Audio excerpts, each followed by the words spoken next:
नमस्कार प्यारे विद्यार्थियों, मैं कपिल आपका स्वागत करता हूं आपके अपने यूट्यूब चैनल के लर्निंग पॉइंट में। दोस्तों, जैसा कि हम आपके एनसीईआरटी के अकॉर्डिंग चैप्टर नंबर फर्स्ट को लेकर चल रहे थे, जो है आपका रासायनिक अभिक्रिया एवं समीकरण। ठीक है, तो फर्स्ट वीडियो में हमने इस चैप्टर के जो टॉपिक्स को पढ़ा था वो कौन से थे भाई। देखो, अपन ने फर्स्ट वीडियो में पढ़ा केमिकल इक्वेशंस क्या होती है, केमिकल रिएक्शंस क्या होती हैं और उनको किस प्रकार पहचाना जाता है। ठीक है, तो दोस्तों आज इस वीडियो में हम बात करने वाले हैं क्या कि रासायनिक समीकरण को लिखने के चरण, मतलब कि किसी भी रासायनिक समीकरण को हम कैसे व्यक्त कर सकते हैं, कैसे लिख सकते हैं। ठीक है, तो हम किसी भी रासायनिक समीकरण को निम्न चरणों के सहायता से व्यक्त कर सकते हैं, जो चरण यहाँ पर हम अब पढ़ने वाले हैं। ठीक है, तो देखो लिखते हैं हम रासायनिक समीकरणों को हम निम्न चरणों की सहायता से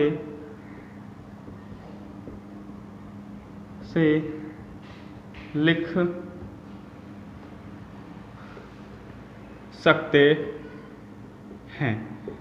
ठीक है भाई, तो वो कौन कौन से चरण हैं उनको हम देख लेते हैं। देखो, पहला जो चरण है वो क्या है कि सबसे पहले तो हमें क्या है, शब्द समीकरण को किस में बदलना है, किस में बदलना है भाई शब्द समीकरण को, केमिकल इक्वेशंस में, मतलब रासायनिक समीकरण में। मैंने आपको बताया था कि कोई भी रासायनिक अभिक्रिया है तो उसके जो अणुसूत्र है उनको शब्दों के रूप में लिखना क्या है, शब्द समीकरण, और शब्द समीकरण को प्रतीकों के रूप में लिखना रासायनिक समीकरण है।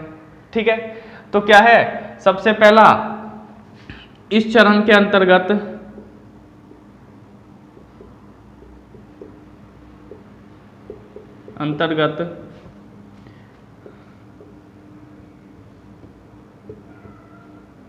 सबसे पहले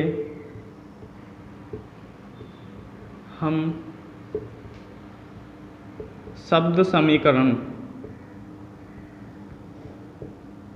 शब्द समीकरण को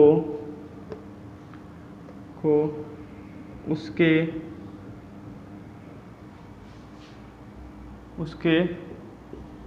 प्रतीकों या अणुसूत्रों के रूप में लिखते हैं। देखो एग्जाम्पल, जैसे एग्जाम्पल हम ले लें, कोई भी एग्जाम्पल ले लो। जैसे हम ले लें, अभी हमने एग्जाम्पल देखा कि जिंक में तनु सल्फ्यूरिक अम्ल मिलाया, तो उसी को ले लेते हैं।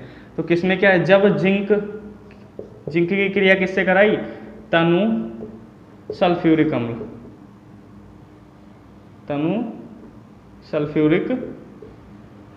अम्ल से। ठीक है, तो क्या बना भाई, जिंक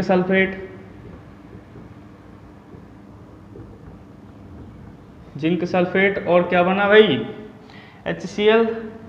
क्या बना भाई, HCl बनेगा, क्या बनेगा, H2O, हाइड्रोजन गैस बनेगी, H2O नहीं, गैस निकलेगी। हमने देखा था ना, क्या निकलेगी, गैस निकलेगी। ठीक है, तो क्या है, हाइड्रोजन गैस निकल जाएगी। अब इसको हमें क्या है, इस शब्द समीकरण को किस में बदलना है, प्रतीकों में। तो हमारा कौन सा चरण संपन्न होगा या कौन से चरण के अकॉर्डिंग होगा, फर्स्ट चरण के। ठीक है, तो देखो जिंक प्लस तनु सल्फ्यूरिक अम्ल liquid H2SO4 arrow ZnSO4 plus H2। ठीक है, इसको यहाँ पर हाइड्रोजन लिख देते हैं,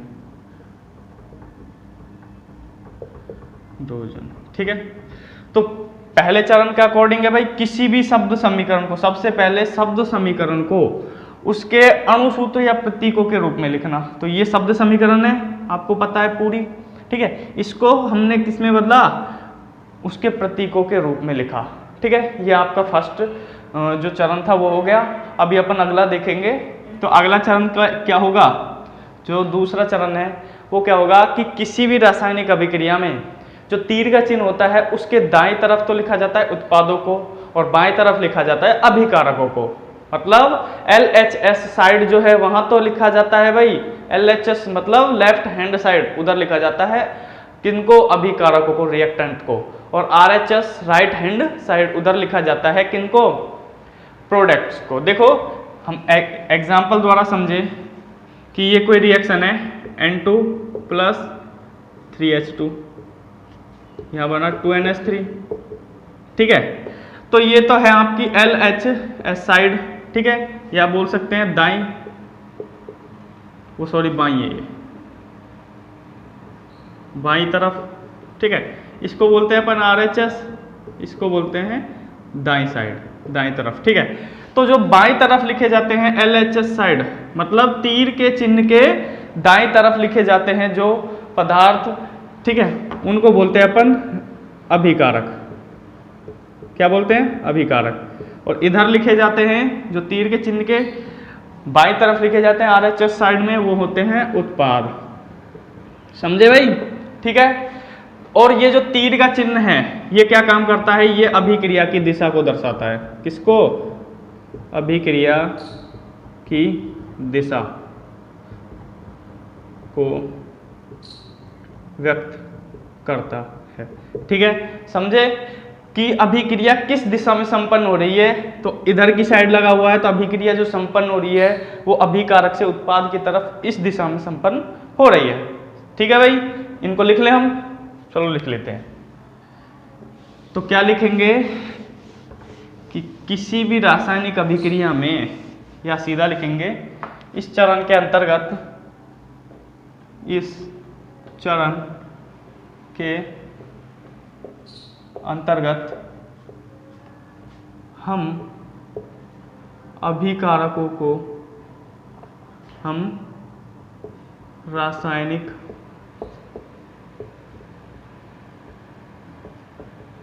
अभिक्रिया में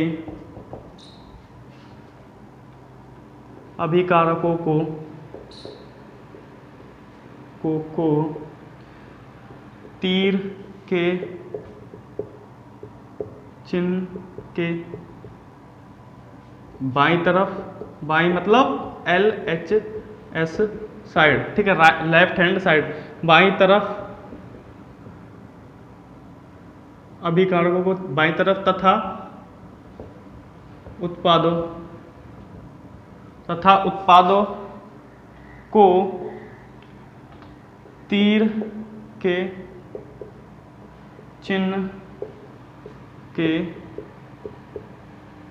दाईं RHS साइड मतलब राइट हैंड साइड तरफ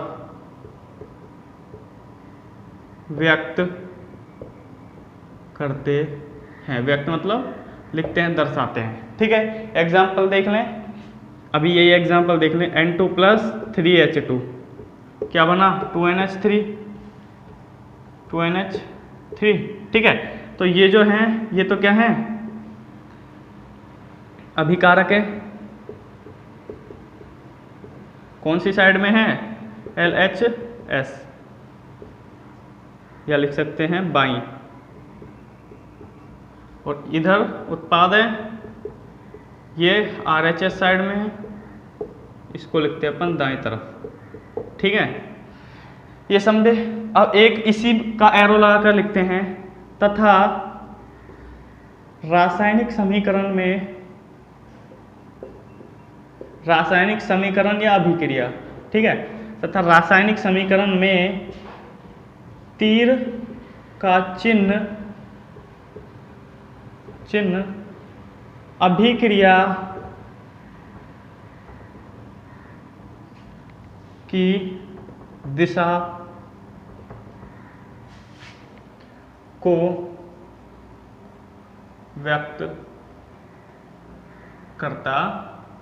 समझे भाई कि ये जो तीर का चिन्ह है ये किसको व्यक्त करता है, अभिक्रिया की दिशा को, किस दिशा में अभिक्रिया संपन्न हो रही है। समझ आया। अगले बिंदु पर चलें, ठीक है। तो देखो अगले बिंदु पर क्या है, इसी से समझते हैं एक बार। तो देखो ये जो अभिकारक हैं, ठीक है, यहाँ उत्पादों की संख्या 1 है। अभी अपन अगली रिएक्शन कोई अलग एग्जाम्पल लेंगे तो उसमें 2 हो जाएगी, ठीक है।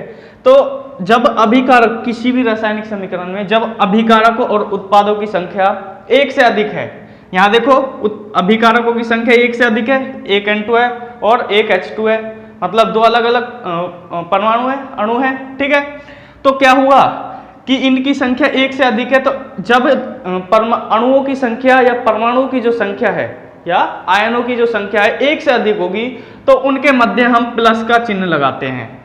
किसी भी रासायनिक अभिक्रिया में जब अभिकारक या उत्पादों की जो संख्या है उनकी संख्या एक या एक से अधिक हो तो क्या है, हम उनके मध्य योजक चिन्ह के रूप में क्या लगाते हैं, प्लस का चिन्ह लगाते हैं। समझे?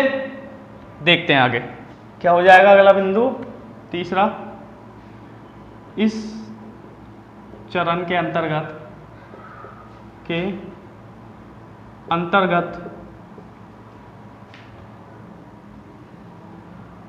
जब किसी भी रासायनिक समीकरण या अभिक्रिया लिख सकते हैं दोनों, या अभिक्रिया में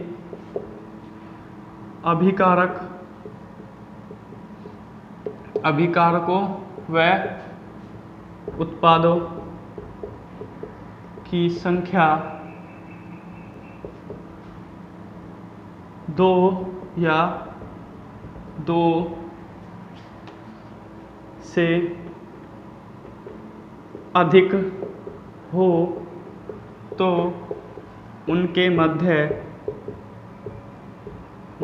हम धनात्मक मतलब प्लस का धनात्मक चिन्ह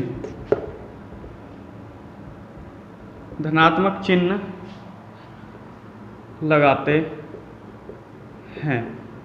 समझे? एग्जाम्पल देख लो, आपका ले लेते हैं हम, चलो अलग एग्जाम्पल ले लें। ये जैसे Fe है प्लस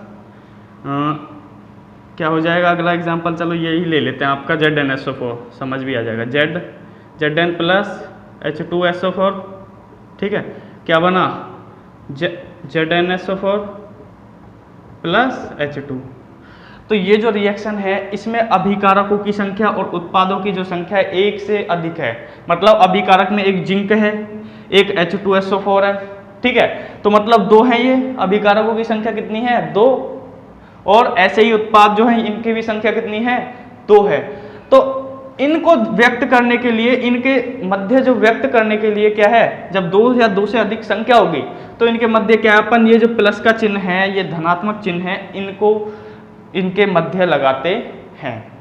यही ये चरण कहता है कि जब किसी रासायनिक समीकरण में या अभिक्रिया में अभिकारकों व उत्पादों की संख्या, अभिकारक और उत्पादों की संख्या दो या दो से अधिक हो तो उनके मध्य हम धनात्मक या प्लस का चिन्ह लगाते हैं। समझे? ठीक है भाई। इसके बाद अगला जो स्टेप है उसमें हम सीखेंगे रासायनिक अभिक्रियाओं को संतुलित कैसे किया जाता है। ठीक है, क्या कि रासायनिक अभिक्रियाओं को संतुलित करना, और वो एक अलग से टॉपिक है। ठीक है, उससे पहले अपन अब कई दो तीन परिभाषाएं हैं उनको देख लेते हैं। ठीक है, फिर अपन रासायनिक समीकरणों को संतुलित करना सीखेंगे, कैसे संतुलित किया जाता है। एक बार ये देख लो जल्दी से। तो अब आप नोट करके लिखना है आपको, कुछ दो परिभाषाएं हैं।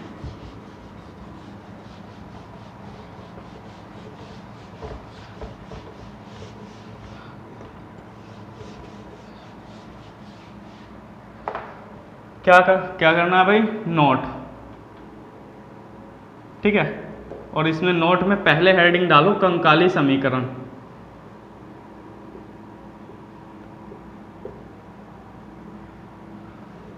या दूसरा नाम है इसका असंतुलित समीकरण।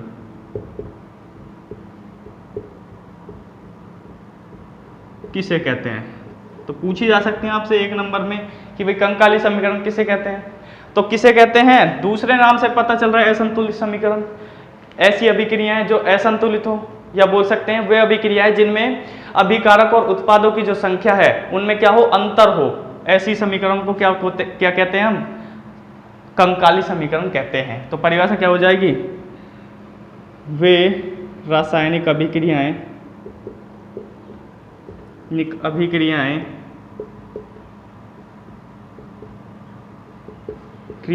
जिनमें अभिकारकों तथा उत्पादों की संख्या में अंतर होता है, उन्हें कंकाली समीकरण कहते हैं। ठीक है, मतलब जो समीकरण असंतुलित होती है। जैसे एग्जाम्पल ले लेते हैं अब अपन 2-3। देखो जैसे आपका एक एग्जाम्पल ले लें, N2 प्लस H2 और यहाँ बन रहा है 2NH3, ये बन रहा है। तो अब अभी आपको नहीं पता होगा कि संतुलित कैसे करते हैं या ये अभिक्रिया संतुलित है या नहीं है। तो मैं अभी आपको ये बता दूं कि ये जो समीकरण है असंतुलित है, मतलब इसमें अभिकारकों की संख्या और उत्पादों की संख्या जो है वो अभी बराबर नहीं है।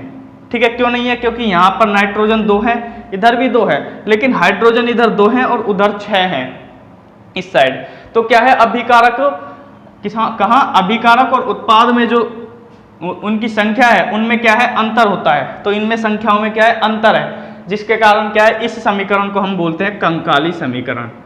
समझे? और एग्जाम्पल ले ले, देखो और एग्जाम्पल जैसे आपका Mg, मैग्नीशियम के फीते को जब ऑक्सीजन की उपस्थिति में जलाते हैं तो क्या बनता है, MgO बनता है, ये बनता है। ठीक है, तो अभी देखो ये समीकरण संतुलित है या नहीं है। तो यहां पर हम देखेंगे तो ये समीकरण जो है असंतुलित है, मतलब संतुलित नहीं है। क्यों नहीं है? इधर ऑक्सीजन 2 है, इधर 1 ही लिख रहा है, इधर 1 ही लिख रहा है। और यदि इसको संतुलित किया जाए तो यहाँ पर 2 हो जाएगा, यहाँ पर 2 आ जाएगा। फिर मैग्नीशियम असंतुलित है तो इसको यहाँ पर कर दें, ऐसे संतुलित होगी, ये हम सीखेंगे। तो ये जो 2 एग्जाम्पल मैंने आपको लिखाए ये लगभग किसके हैं, असंतुलित या कंकाली समीकरण के। समझ आया?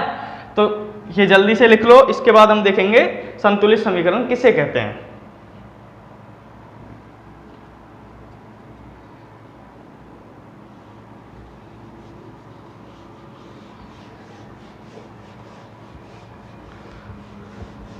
साथ के साथ उतारते जाना भाई, क्योंकि मैं जो आपको यहाँ लिखा रहा हूं बिल्कुल नोट्स के तरीके से लिखा रहा हूं।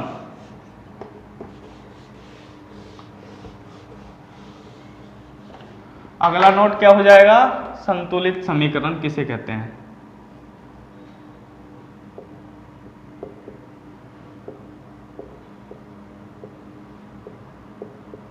किसे कहते हैं भाई संतुलित समीकरण? तो नाम से ही पता चल रहा है, वे अभिक्रियाएं जिनमें अभिकारकों और उत्पादों की जो संख्या है वो क्या बराबर हो। देखो असंतुलित समीकरण में तो अंतर होता है, ठीक है, तो उनको असंतुलित समीकरण या कंकाली समीकरण नाम दे दिया। लेकिन जो समीकरण क्या है जिसमें अभिकारकों और उत्पादों की जो संख्या है वो क्या है, बराबर होती हो, उन्हें हम कैसी समीकरण कहते हैं, संतुलित समीकरण कहते हैं। देखो जैसे वे रासायनिक अभिक्रियाएं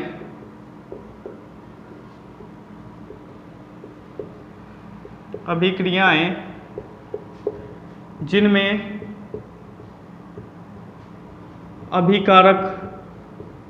अभिकारकों व उत्पादों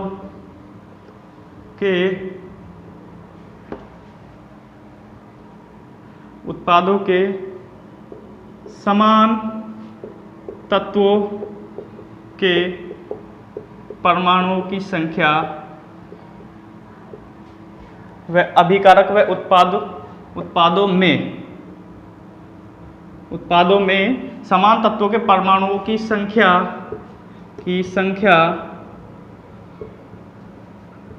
समान या बराबर हो, उन्हें हम संतुलित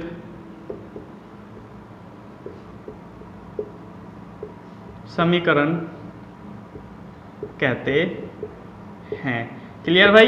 एग्जाम्पल देखें तो हमने जो आपके पिछले एग्जाम्पल लिए थे असंतुलित या कंकाली समीकरण के, अब उनको हम संतुलित करके देखें। देखो जैसे ये लिया था अपन ने N2 प्लस H2 और ये बना था 3NH3 2NH3 बना था यार, ये बना था। ठीक है, तो मैंने बताया ये समीकरण जो थी असंतुलित है अभी। अब इसको हमें क्या है, संतुलित करना है। ठीक है, तो कहाँ क्या बताया कि अभिकारक व उत्पाद में समान तत्वों के, देखो तत्व भी समान है, ये नहीं है कि कोई अलग पदार्थ बन रहा है, पदार्थ तो अलग बन रहा है लेकिन तत्व समान है। देखो इधर नाइट्रोजन है, इधर ही नाइट्रोजन है, इधर हाइड्रोजन है, इधर भी हाइड्रोजन है। अब इनके परमाणु की संख्या को अपन क्या करना है, समान करना है, बराबर करना है। ठीक है, तो ये समीकरण कैसी हो जाएगी, संतुलित। तो करे कैसे, देखो यहां पर ने लगा दिया 2, लेकिन 2 तो वहां पर हुआ है, यहां पर नाइट्रोजन 2 है, इसमें भी नाइट्रोजन 2 है। ठीक है, इधर हाइड्रोजन जो है 6 है, इधर 2 है, तो इसको 6 करने के लिए अपन 3 लगा देते हैं। तो अब ये जो समीकरण है संतुलित है। समझे? अगला देख लेते हैं आपका, मैग्नीशियम के फीते को जब ऑक्सीजन की उपस्थिति में जलाते हैं तो क्या बनता है, मैग्नीशियम ऑक्साइड बनता है, ये बनता है। लेकिन ये समीकरण असंतुलित अभी क्यों है, क्योंकि इधर ऑक्सीजन उपस्थित 2 है, इधर 1 ही है। तो इसको संतुलित करने के लिए क्या है, हाँ हमने 2 लगा दिया, अभी भी नहीं हुई, क्योंकि अब ऑक्सीजन संतुलित हो गई तो मैग्नीशियम असंतुलित हो गया। तो इसको संतुलित करने के लिए इधर हमने 2 लगा दिया। तो इस प्रकार ये क्या है, अब दोनों ये जो दोनों समीकरण है कैसी हैं, संतुलित समीकरण है। ठीक है, ये 2 एग्जाम्पल लिख लो। अब हम इसके बाद जो अगला टॉपिक पढ़ने वाले हैं वो पढ़ेंगे रासायनिक समीकरणों को संतुलित करना, किस प्रकार रासायनिक समीकरणों को संतुलित किया जाता है। ठीक है दोस्तों, और ये हम पढ़ेंगे आपके अगली वीडियो में। तब तक के लिए धन्यवाद दोस्तों।